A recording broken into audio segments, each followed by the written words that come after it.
Peace and long life. Going in our Wayback Machine to Stardate 199305.17, also known as May 17th, 1993, Rightful Heir, Star Trek The Next Generation.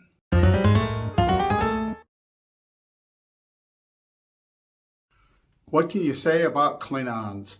Klingons are so powerfully important to the franchise of Star Trek, having been villains, having become allies, becoming strained allies, sometimes enemies. Klingons and their warrior culture, there's a whole Star Trek fandom that primarily just is aimed at living a Klingon way of life or emulating the Klingons. When you've got the Bible translated into your fictional language, there's not enough can be said about your cultural significance as a fictional species. Now, the episode Rightful Heir involves a crisis of faith that Mr. Worf is having. He starts a fire in his quarters at the beginning, sort of accidentally, trying desperately to replicate the spiritual experience he had as a child, the vision in which he saw Kahless in a cave. He explains after he's exposed for starting the fire and why the spiritual crisis that had been encroaching into his life. He believed the stories of Kahless, and yet he was Starfleet. He was raised among humans. He had this skepticism, things that happened in his life that made him believe, and he certainly wanted to believe.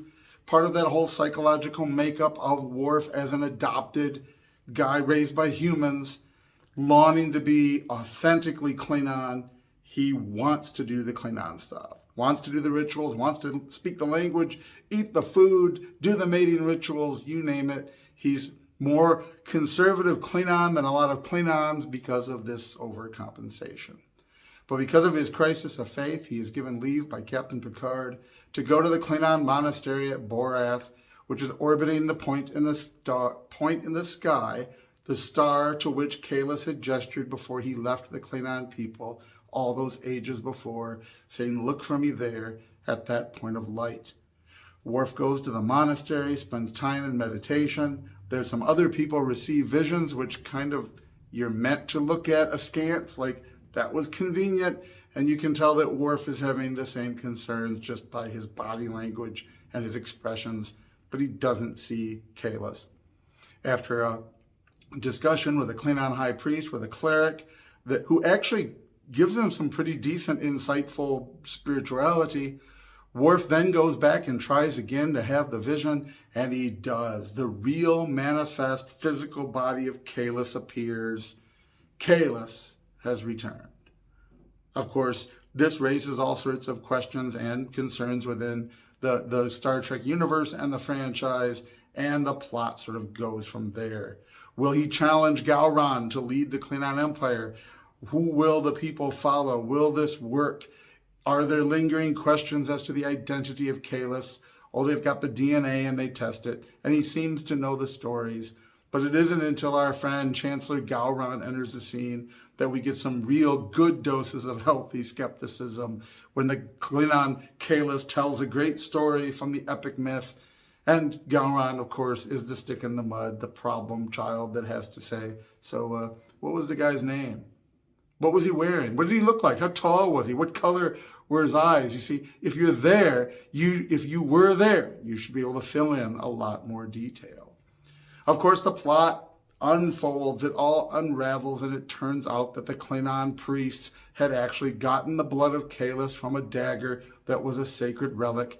They had cloned him, and they had programmed the mythology of the Klingon stories into this clone so that he could serve as this surrogate Kahless. It would give them power to take over the empire in the name of Kahless and institute their religious and moral, ethical reforms that they longed for. And this is a real problem with the Klingon Empire, isn't it? All of those wonderful values they aspire to, but they seldom live up to, which of course is like any nation, state, or society ever promulgated among humans that has the same handicap of being run as an imperfect thing by imperfect people. Having been exposed, finally getting exposed as being a clone after his failure to defeat Gowron in battle, then they are left with the problem of picking up the refuse. Because the Klingon people have yearned for, believed in, waited for Kahless, their faith is going to move them to embrace him. Even the priests bring it up. Like, yeah, we made a clone, but we made it here at Boreth. We made it where he was going to appear. Who's to say that this isn't how the prophecy should be fulfilled? And we, as the viewer, do not know enough about Klingon epistemology or hermeneutic to actually answer that question. It's not clear whether they ever tried to. Has your divinity given you a message of what they are going to do at a certain time? Or has your semi-divine individual Kahless simply told you where he was going to appear in the future? Did he foresee that they were going to clone him? This is a question that's never answered except for Worf very brusquely saying he would not accept that. I'm the one who will judge that what you did was wrong, assuming then a certain outcome or a certain form that the return of Kahless must take. But other Klingons will not feel the same. There is a lingering theological question that is not easily answerable. Therefore, those people that are tired of the unethical and immoral behavior, the corruption that has crept into the Empire, those ones that yearn for Kahless back are going to jump on the bandwagon and be like, dude, this is it. While other Klingons like Gowron, self-servingly wanting to hold on to power, but also with a healthy dose of skepticism, will be like, you grew this guy in a petri dish, he out of a test tube, out of some cells. How does this become our empire? The brilliant turn that it takes at the end of the episode, Rightful Heir, is that Worf figures it out. Worf, using that good dose of human skepticism, this human reasonableness when we're at our best, not that we're always reasonable, he ties together, he takes a page right out of human history, really, and creates the figurehead monarchy. We don't get a lot of details in canon on the history of the Klingon social structure. We know they had killed their own gods according to their mythos, their historical mythological accounts. There was an emperor that ruled, hence an empire. At some point, there is no emperor because there is a high council and a chancellor. And I believe it's when Gowron says it, he says there's not been an emperor in 3 centuries. But the idea of reviving the imperial monarchy, but having the monarchy be a figurehead, specifically to turn the clone of Kahless into something like a Klingon pope, in a sense, though not with direct authority, even over the religious matters. From what we can tell, the high priests on Boreth will continue to do that, but fitting nicely into this role, being a clone of Kahless, programmed with his morals and ethics and all the stories, looking like him, having his genetics, being the rightful heir. He can then be emperor of the Klingon Empire while the government continues to function as it has, allowing him to sort of teach, to preach, to sermonize, to catechize Klingons on what it means to be Klingon and have that sort of societal reform effect, hopefully. All in all, I love this show. I mean, any of the Next Generation is one of the greatest TV shows ever. Even though I'm much more of a Captain Kirk guy and I love the original series, you can't argue that the length of time it was on the air, the incredible ability to deal with stories like this and so many others, to be able to ask these questions about society and life and existence, it doesn't get any better than this. Predictably, though, at the very end, it ends up with sort of one of those applying to this one of the worst possible theological views within Christianity, for example, with the discussion in the transporter room where Kahless, before leaving, has this spiritual discussion with Worf. Will the real Kahless return one day? And of course, our clone Kahless concludes, it doesn't matter. If his teaching's good, he just meant that we should live as though he were going to come back, which is perfectly fine way to leave it for Klingons in this situation, but is clearly one of the many examples of the culture, especially at the time, trying to tie in pseudo-Christian things and update them. This idea, well, no, Jesus was just a dude, and he's not coming back, but that's okay, as long as you're nice to each other, and you just kind of sigh at that moment if you're a Christian, and like, oh, they had to go there.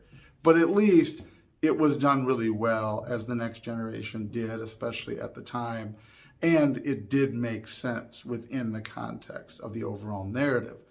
The disappointing part of the whole Kayla storyline is that it brings into the continuity this long-term change in the Klingon political social structure.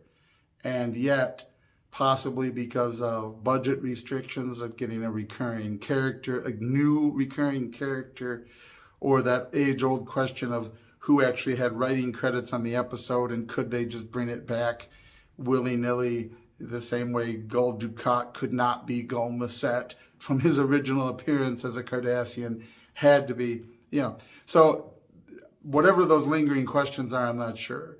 We did get a reference to it in Star Trek Deep Space Nine when Worf's brother Kurn returned, mentioned being dishonored and kicked out of the council in front of the Emperor. So, of course, they kept it as part of the canon, but we never really revisited it. And throughout the conflict between the Klingons and the Federation, provoked by the Dominion on Deep Space Nine, the journeys undercover to maybe assassinate Gowron, we never really get revisited any detail on the clone of the Emperor, of Kahless, of what he's doing now. It's not really followed up on. But it is a fascinating story, and of course it's very well done. It's indicative of TNG, this era where they were hitting it out of the ballpark. Ideologically, they begin to move with the society towards things that seem kind of silly in places. But man, did they know how to write and develop characters and build one on another. In this sense, The Next Generation was the first one that turned away from episodic television. There's a lot of buzz about how Deep Space Nine went from being episode to episode to being serialized. But really, The Next Generation, when you tuned in different seasons, you could tell by changes in the uniform, changes in Riker's beard, changes in the personnel.